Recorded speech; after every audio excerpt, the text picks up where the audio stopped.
napasmado ang bunganga. Beep, beep, beep, beep, beep. Ang tagalupa, na viral ang mukha. Bip, bip, bip, bip, bip. Bumibip, bip, bip, bip, bip, bip, bip, bip, bip, bip, bip, bip na ba? Ang lahat, Martian, Beep, beep, beep, beep. Enrico Pañero, Bip, bip, bip, bip, bip. Beep, beep, beep, Bip, beep, bip, bip, bip, bip.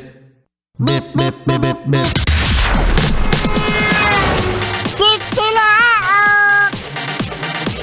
Kikilaak! Beep, beep, beep, beep, beep.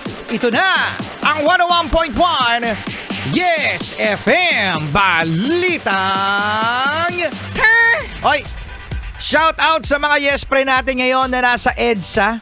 Ang EDSA ngayon ay nakakaranas. Actually, lagi naman no? Ayan lang ang bagay na laging ginagamit pero hanggang ngayon masikip. Ay, totoo yan. Kasi kapag Rico Pañero yung gamit, lagi mong ginagamit, lumuluwag. Oo, di ba? Yung mga gamit na lagi mong ginagamit lumuluwag. Pero ang EDSA, araw-araw naman ginagamit. Pero ang sikip pa din. Pero ang sikip-sikip pa din. At ngayon nga ay lalong nagkaka-traffic talaga sa EDSA dahil sa mga lubak. Yan talaga ang sakit ng espalto, mga Yes Pre. Kahit nga sa sa mga dumadaan sa coastal, dyan sa may Cavitex, meron dyan, yan, expressway na yun ha. Private na yun, private owned.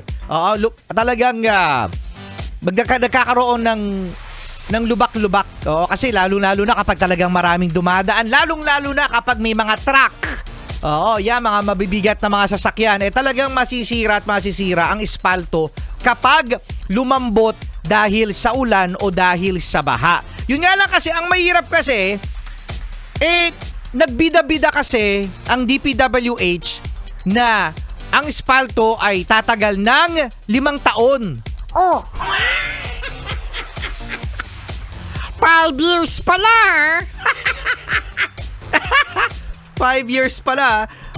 At ang mahirap dyan, mga Yes Friend, dahil nga sa kapag may lubak, iniiwasan yan ng mga sasakyan, ng mga 4 wheels at lalong-lalo na ng mga rider, ng mga nagmomotor.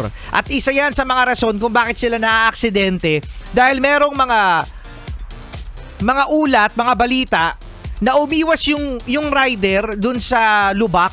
So ang ginawa nung rider, kumabig siya sa kaliwa. Nung pagkabig niya sa kaliwa, meron palang truck na dandun sa linya na yon na kinaliwaan niya. Kaya ayun, nadisgrasya yung rider. So, napaka-importante na maayos agad ang mga ganitong lubak dahil sobrang perwisyo, mga Yes Friend.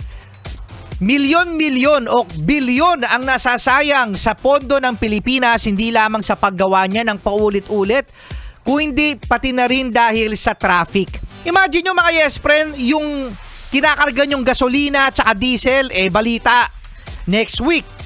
Magkano itataas ng gasolina at saka ng diesel? Halos 4 pesos. Parang 4 pesos yata sa gasolina, tapos 5 pesos, almost 5 pesos sa diesel. So imagine mo, yung naka-idle ka dyan sa mga lansangan, pagkatapos may mga lubak-lubak pa, nakakasira rin ng maintenance ng sasakyan.